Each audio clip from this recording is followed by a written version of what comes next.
నమస్తే. రుద్రాక్ష జగత్ రక్ష కార్యక్రమానికి స్వాగతం, సుస్వాగతం.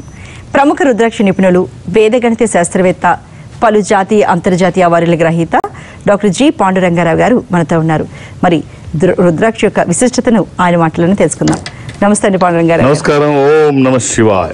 మరి రుద్రాక్ష యొక్క విశిష్టతను మీ నుంచి తెలుసుకునే ముందు ఎప్పట్లాగే ఒక మోటివేషన్ స్టోరీతో మన దానికంటే ముందు శ్రావణ మాస శుభాకాంక్షలు తెలియజేస్తూ, శ్రావణ మాసం అంటే ఈశ్వరుడికి ఐశ్వర్యానికి సంబంధించినటువంటిది. ఈ మాసం అంతా శంకరుడిది, అలాగే ఐశ్వర్యాది కూడా. ఈశ్వరుడు ఐశ్వర్యాధిపతి, గ్రహాలకి అధిపతి. ఉత్తర భారతదేశం అంటే భారతదేశం మొత్తం మీద ఈ మాసంలో శివాలయాలన్నీ హరహర నామ స్మరణతో మారిమోగిపోతూ ఉంటాయి ఈ శ్రావణ మాసం అని. ఎందుకంటే ఈ శ్రావణ మాసంలోనే సతీదేవిని ఆయన కనుక్కుంటాడు. ఈ శ్రావణ మాసంలోనే సముద్రాన్ని చిలుకుతారు. ఈ శ్రావణ మాసంలోనే బిల్వపత్రాలు పుడతాయి. శ్రావణ మాసంలోనే లక్ష్మీదేవి ఆవిర్భవిస్తుంది. అన్ని ఈశ్వరుడికి సంబంధించినవే కాబట్టి అందుకనే ఈ మాసంలో రుద్రాక్ష ధారణ ఒక అవకాశం. ఇది పూర్వజన్మ సుకృతం. ఒక చిన్న కథ చెప్పుకుందాం. అంటే చాలా మంది కాలర్స్ వెయిట్ చేస్తున్నారు. కథ చెప్పుకున్నాక వాళ్ళని తీసుకుంటాం. కథ చెప్పుకొని చిన్న కథ చెప్పుకొని చిన్నదే కథ చెప్పుకొని కార్యక్రమంలోకి వెళదాం. ఒక అడవిలో ఒక చెట్టు మీద ఒక కాకి నివసిస్తుంది. కింద ఒక ముని తపస్సు చేసుకుంటున్నాడు. ఒక కాకి ఆ పైనుండి బాధపడుతుంది. ఏంటా నా జన్మ, ఎవ్వడూ నన్ను దగ్గరికి రానేడు, చీచా అంటాడు, ఇక్కడికి వచ్చి బతకాల్సి వస్తుంది అని బాధపడుతూ ఒక కన్నీటి చుక్క ముని కింద తపస్సు చేసుకుంటున్న ముని మీద పడింది. చూస్తాడు. ఏమిటి అమ్మా కాకమ్మ, ఏంటమ్మా నీ కష్టం, ఎందుకు బాధపడుతున్నావు అని అడిగి. ఏం బాధ కాకపోతే ఏమి స్వామి, ఎదవ జీవితం, ఎవడో దగ్గరికి రానివాడు, వెళ్తే కసిరి కొడతారు, చీ చీ పో అంటుంటారు, దగ్గరికి కూడా రానివ్వరు, చెయ్యి కూడా విదల్చరు, ఏమి జన్మ, ఎవడు నన్ను చూడడానికి కూడా ఇష్టపడరు, నా రంగు ఏంటి, నా ఇదేంటి, నాకు కంఠం ఏంటి, ఏది బాగోదు, ఎందుకు వచ్చిన జన్మ అంటే, పోనీ ఏం కావాలనుకుంటున్నావు అంటే, నీకు నచ్చింది ఏంటి చెప్పు, అలా చేసేస్తానంటే. స్వామి నిజంగా మీరు అలా చేస్తే హంస భలే ఉంటుందిలే, భలే తెల్లగా ఉంటుంది, అది చేసేయండి స్వామి. సరే చేస్తాను, కానీ హంసగా మారే ముందు ఒకసారి హంసకి ఏమైనా కష్టాలు ఉన్నాయి వీళ్ళు తెలుసుకొని రా, మాట్లాడరా, మళ్ళీ చేసిన తర్వాత అది ఇది అనదు. సరే వెళుతుంది. హంసమ్మ ఇంత తెల్లగా పాలలాగున్నావు, భలే జీవితం, నీలాగుంటే బాగుంటుంది కదా అని చెప్పేసి నేను మునికి చెప్పాను అంటే, కాదులే అన్నిటికంటే ఇబ్బందికరమైన జీవితం నాది, అసలు ఒక రంగు రుచి లేని జీవితం నాడిది, అసలు తెలుపు రంగు ఇంకేముండదు, సృష్టిలో ఇన్ని రంగులుంటే ఏమీ ఉండదు, ఎదవ బతుకు, ఎక్కడ ఇలా నన్ను బొమ్మలాగా పెట్టి చూస్తుంటారు, ఎక్కడికి స్వతంత్రం ఉండదు, ఇలాంటి జీవితం అవసరం, దీనికంటే లేకపోవడమే బెటర్.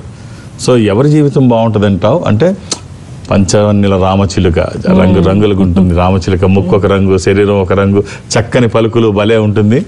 అలాంటి దాన్ని తీసుకున్నాను. సరే తన దగ్గరికి వెళ్తుంది.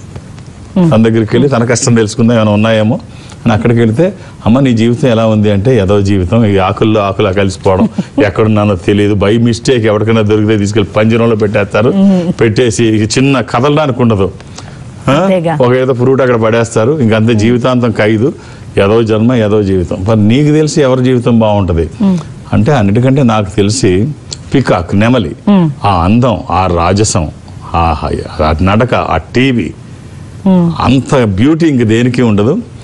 అదే లైఫ్ అంటే, అదే పక్షుల్లో, అది చాలా బాగుంటుంది. ఒకసారి అక్కడికి వెళదాం. అక్కడికి వెళ్తే, సరే అక్కడికి వెళ్ళిన తర్వాత, ఏమ్మా ఏంటి సంగతి అంటే, నువ్వే గొప్ప ఇది కదా అంటే, ఏడ్చినట్టుంది, నాది గొప్ప ఏమిటి, కాకితో చెప్తుంటుంది, నాది గొప్ప ఏమిటి, ఎదవ జీవితం, ఇగో చూడు ఇక్కడ పెట్టారు జూలో, అందరూ చూడడానికి వస్తారు, నా ఏకలు బాగున్నాయని పీక్కుంటారు, నానా బీభత్సం చేస్తుంటారు, ఇక్కడే జీవితం, బయట స్వేచ్ఛ ఉండదు, మళ్ళీ తీసుకెళ్ళి సాయంత్రం లోపల పెట్టేస్తారు, మిమ్మల్ని ఎంటర్టైన్ చేయాలి, ఇక్కడ ఉన్న వాళ్ళందరినీ ఎంటర్టైన్ చేయాలి, మళ్ళీ సాయంత్రం తీసుకెళ్ళి లోపల పెట్టేస్తారు, వచ్చిన వాళ్ళందరూ పీకుతుంటారు, ఈ బాధ వర్ణనాతీతం, ఎందుకు వచ్చిన జీవితం.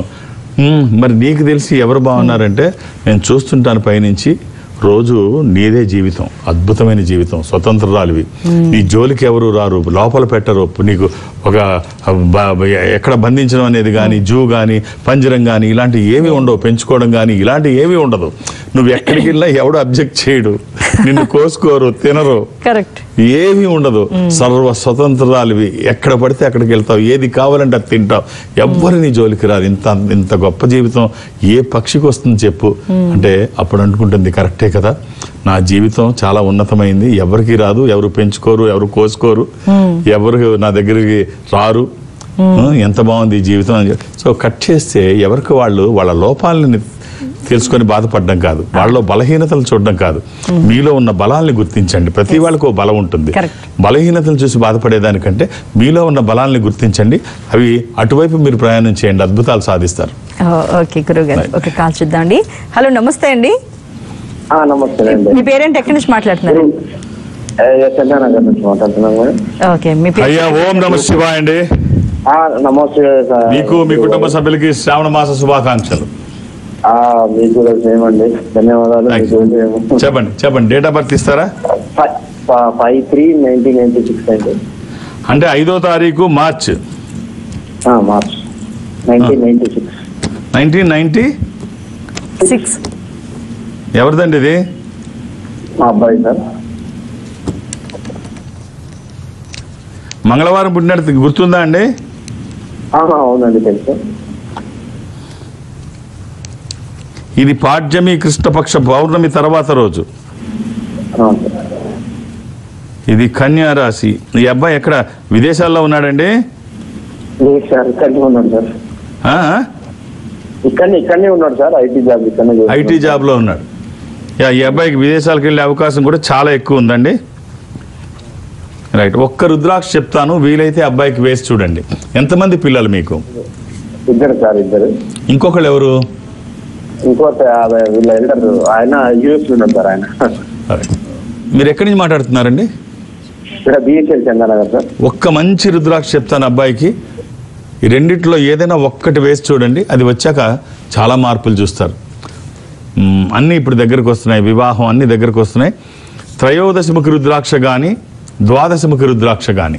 త్రయోదశి అది ఇంద్ర రుద్రాక్ష, రూలింగ్ రుద్రాక్ష, కమాండింగ్ రుద్రాక్ష.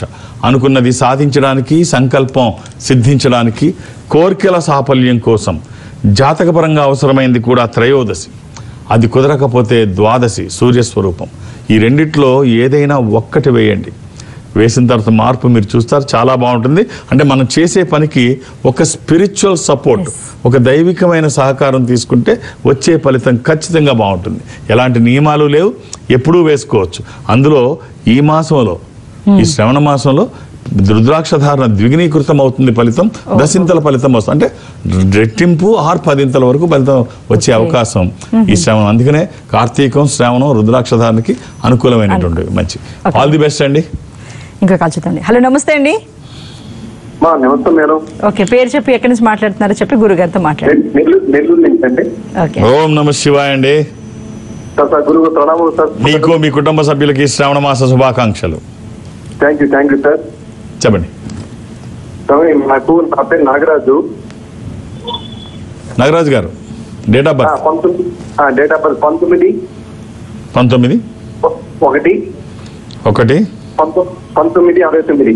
69.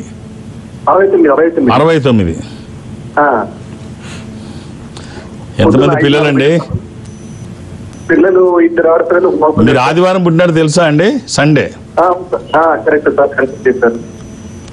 మీరేం చేస్తున్నారు? ప్రజెంట్ ఏం చేయట్లేదు సార్. ఆదివారము అమావాస్య అండి మీరు పుట్టింది. అవును సార్. పాఠ్యం అన్నారు. పాఠ్యం కాదు, అమావాస్య. అమావాస్య, నిండు అమావాస్యలోనే ఉన్నారు. ఆదివారము అమావాస్య. ఇది ధనుస్సు రాశి. ఏం చేస్తున్నారు సార్? నాది మీరు ఇప్పుడు అది పాఠ్యం చూస్తే మకర రాశిలో ఉంటారు. ఇది అమావాస్య, ఇది ధనుర్రాశి. ఖచ్చితంగా, నో డౌట్. పాడ్యం చూస్తే మకర రాశిలో ఉంటారు. ఇది అమావాస్య, ధనుర్రాశి. ఇది హలో, ఇది పూర్వాషాఢ నక్షత్రం అండి. ఏం చేస్తున్నారండి మీరు? నేను ప్రజెంట్ ఏం చేయట్లేదు. అదే సార్, ఇప్పుడు ఇల్లు కానీ ప్రాసెస్ లేదు. మాకు హైదరాబాద్ ఉంటారు. ఇంతకుముందు ఏం చేసేవారు? మీకు ఉపయోగపడే ఒక చిన్న కాంబినేషన్, ఒక నార్మల్ కాంబినేషన్ చెప్తానండి. ఇవి అవకాశం ఉంటే ధరించే ప్రయత్నం చేయండి నాగరాజు గారు. 7 ముఖాలు, 10 ముఖాలు ఏకముఖి. 7 ముఖాలు లక్ష్మీ స్వరూపము, శని దోషములకి మంచిది. దశముఖి విష్ణు స్వరూపము, మానసిక ఒత్తిళ్లు తగ్గడానికి, వాస్తు దోషములు పోవడానికి, న్యాయపరమైన చిక్కులు అధిగమించడానికి. ఏకముఖి రుద్రస్వరూపం, అపమృత్యు బాధలు లేకుండా. ఈ 3 కలిపి కానీ మూడిట్లో ఏదైనా ఒకటి కానీ అలా అని ఏది పడితే అది వేయకండి. దురదృష్టం రుద్రాక్షల్లో 100కి 99 నకిలీయే ఉంటాయి. ఒక్కటైనా మంచిది వేయగలిగితే వచ్చే ఫలితం ఒక అద్భుతం. ఇది వేసుకుంటే బాగుంటుందని ఎవరి సర్టిఫికెట్ అవసరం లేదు.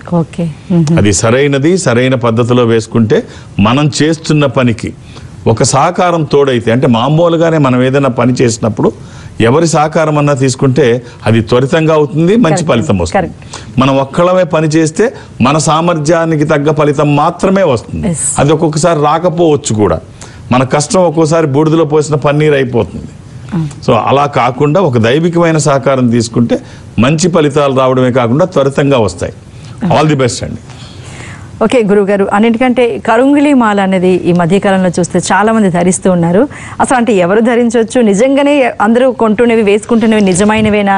ఎలాంటి ఫలితాలను ఇస్తే ఏమైనా నియమాలు ఉన్నాయి? అసలు ఏంటండి దాని గురించి? ఒకటైతే ఖచ్చితంగా బలంగా చెప్పొచ్చు ఏంటంటే అందరూ వేసుకునేవి సరైనవేనా అంటే ఇక్కడ అనుమానమే. ఎవరు పడితే వాళ్ళు చేసేస్తున్నారు, ఎక్కడ పడితే అక్కడ దొరుకుతున్నాయి. దాని గురించి వాళ్ళకి ఏమీ తెలియదు. దురదృష్టం ఏమిటంటే ఈ మధ్య ఈ యూట్యూబ్ నాలెడ్జ్ ఉన్న వాళ్ళు ఎక్కువైపోయారు, యూట్యూబ్ నాలెడ్జెస్. అలాగే వాట్సాప్ యూనివర్సిటీలు బాగా ఎక్కువైపోయి ఎవరు ఏం చెప్తున్నారో అందులో వాళ్ళకి ఏమి నాలెడ్జ్ ఉందో లేకుండా చెప్పడం. ఈ మధ్య టకటక ఒక ఇద్దరు పోయారు, మనం చూస్తున్నాం. ఫుడ్ లో బాగా మాట్లాడేవాళ్ళు యూట్యూబ్ లో. ఆ అమ్మాయి చచ్చిపోయింది, ఏమన్నావా అమ్మాయి మొత్తం ప్రపంచవ్యాప్తంగా పోళ్ళంతమంది ఫాలోవర్స్ ఉన్నారు. ఏం ఫుడ్ తినాలో ఏం తినకూడదు అందరికీ చెప్పి ఆ ఫుడ్ వల్లే సరైన ఫుడ్ తినక చనిపోయింది. ఆ ఫాలోవర్స్ అందరూ కూడా క్వశ్చన్ మార్క్. సో అలాగే మొన్న కుర్రాడు ఇలాగే ఫుడ్ గురించి. సో ఇలాగ ఎవరేం చెప్తున్నారో తెలియకుండా వాళ్ళకి అందులో నాలెడ్జ్ ఏంటి?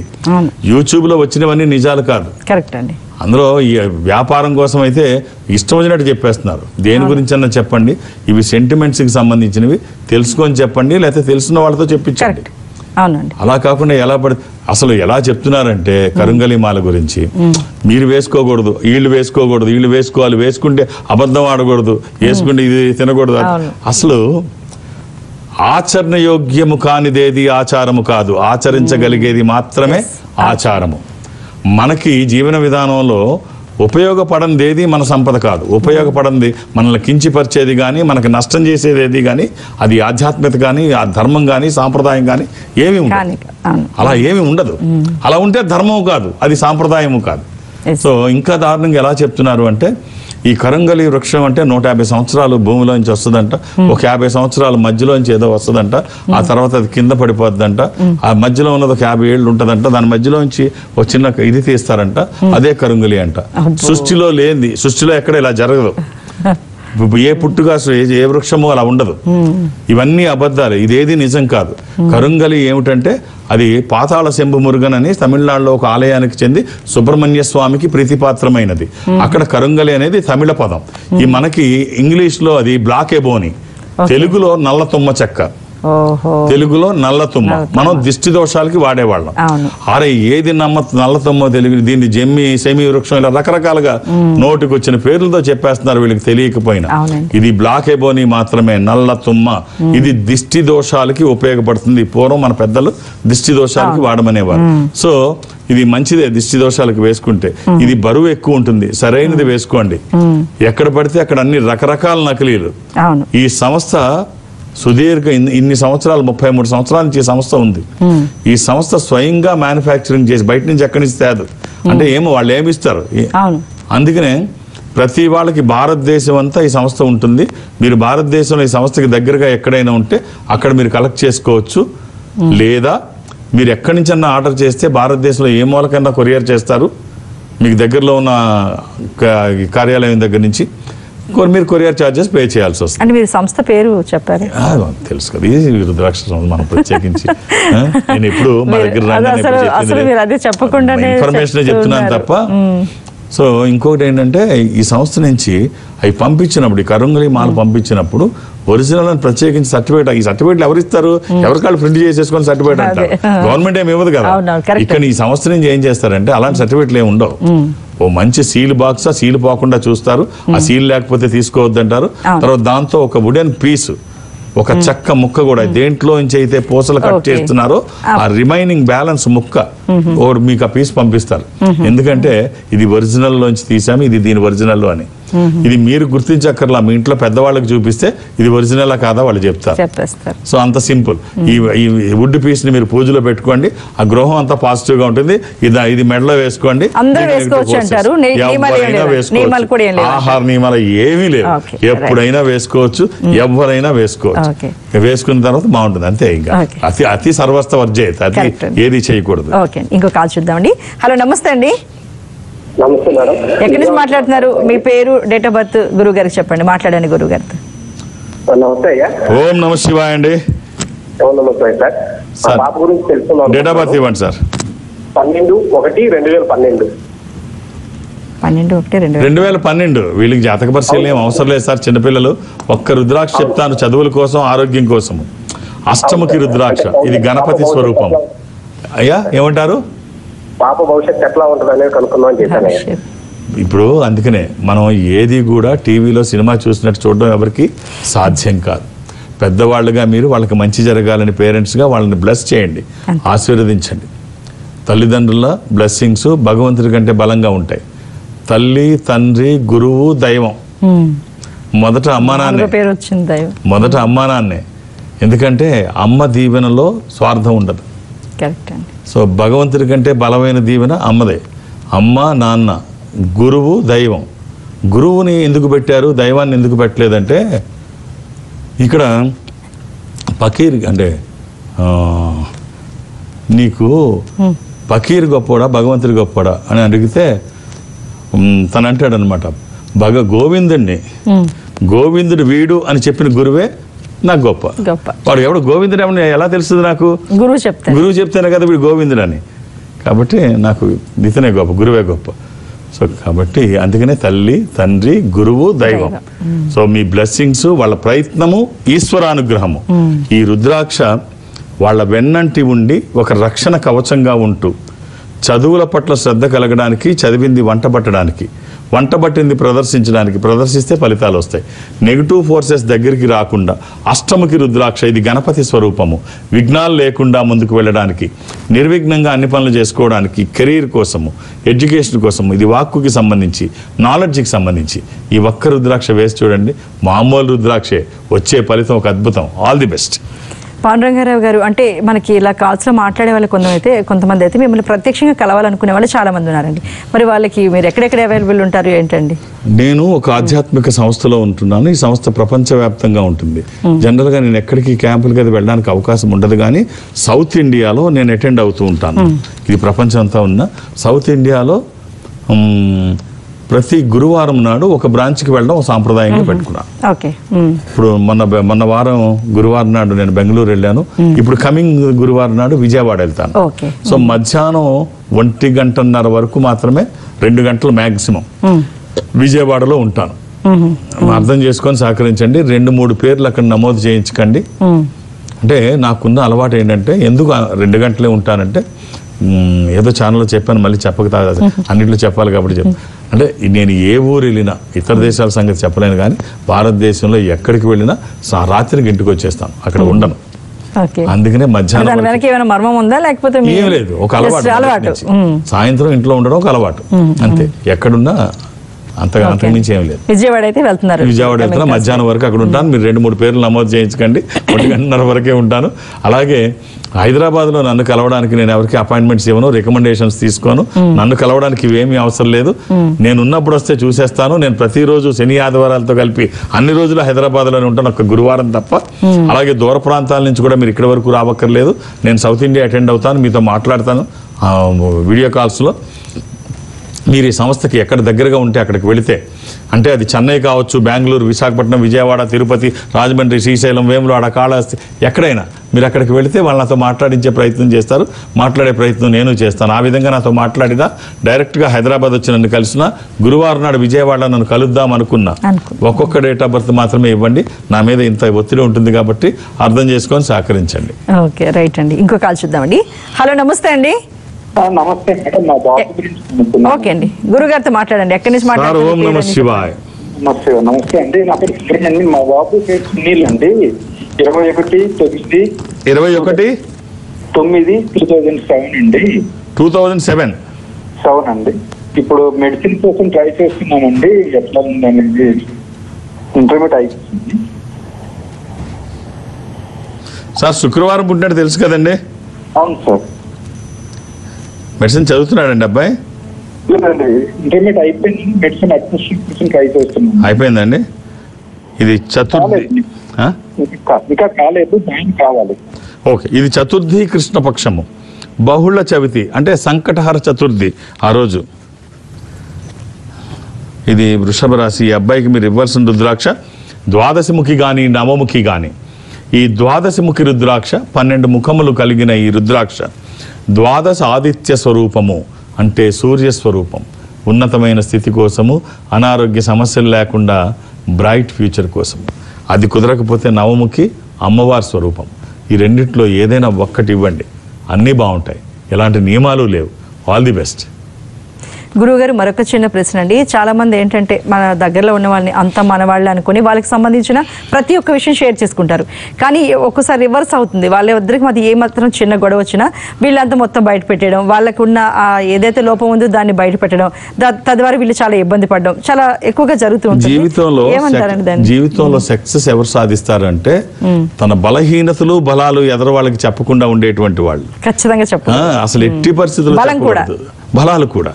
చాణక్యుడు ఏమంటాడంటే ఒక 5 ముఖ్యమైన పాయింట్లు ఎవరికి చెప్పొద్దు అంటాడు, భార్యకి కూడా చెప్పొద్దు అంటాడు. అది చాణక్యుడు చెప్పింది, ఇంకోసారి మాట్లాడుకుందాం కానీ. సో అంటే మన బలహీనతలే ఎదల వాళ్ళకి అవకాశాలు అవుతాయి ఒక్కోసారి. మన దగ్గర చెవు పెట్టి వినేవాళ్ళు మన మాటలు వేరే చెవుకు అందించరని చెప్పి అనుకోక్కర్లేదు. అందరూ మన వాళ్ళే అని చెప్పి అనుకుంటే అది కష్టం వస్తేనే తప్ప ఎవరు మన వాళ్ళో తెలియదు. అవునండి. అప్పుడే పుట్టిన దోమ గాల్లోకి ఎగురుతోందంట.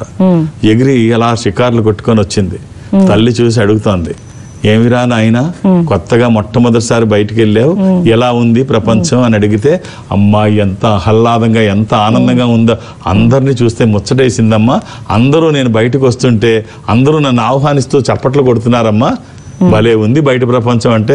ఒరే పిచ్చముద్ద, నిన్ను ఆహ్వానిస్తూ చప్పట్లు కొట్టడం కాదురా, దొరికితే చంపుదామని ప్రయత్నం చేస్తున్నారు వాళ్ళు. ఎక్కువ చప్పట్లు వింటే అవి నీకు నష్టం ప్రాణానికి, నువ్వు వాళ్ళకి దొరికిపోతే చచ్చిపోతావు. చప్పట్లు కాదవి, కొట్టి చంపడానికి చేసే ప్రయత్నం. సో మనకి ఎనిమీస్ ఎవరు కత్తులు చేతుల్లో పెట్టుకొని తిరగరు. అవును. సో పూర్వ రోజుల్లో ఒక ఆనవాళ్ళు ఉండేవి. పాత సినిమాలు చూస్తే మనకు అర్థమవుద్ది. దొంగవాడు అంటే వాడిని మనం గుర్తించే విధంగా బొడ్లో కత్తి, పెద్ద బెల్టు, గళ్ళ లుంగి, ఇక్కడ ముఖం మీద గీటు, ఒక పొరిపిడికాయ, ఇవన్నీ ఉండేవి. ఇప్పుడు సూటు బూటు, దొంగవాళ్ళు సూటు బూటు, కాస్ట్లీ టై, మంచి పెర్ఫ్యూము, ఎవరు ఎలా ఉంటారో తెలియదు. కాబట్టి అందరూ మన వాళ్ళు అనుకోకండి. అసలు వాళ్ళు ఏదైనా తేడా చేస్తే మళ్ళీ కొడితే దెబ్బ మళ్ళీ వెనక్కి తిరిగి తీసుకోలేం. సీక్రెట్స్ మెయింటైన్ చేయాలి. సక్సెస్ లో ప్రధానమైనటువంటి భాగం ఇది కూడా. Okay, thank you so much అండి డాక్టర్ జి పాండురంగారావు గారు. చక్కగా రుద్రాక్ష యొక్క విశిష్టత అలాగే మంచి కథలు కూడా మాకు తెలియజేశారు. ధన్యవాదాలు. మరి ఇది ఇవాళ రుద్రాక్ష జగద్రక్ష కార్యక్రమం. మరో కార్యక్రమంతో మళ్ళీ కలుద్దాం. నమస్తే.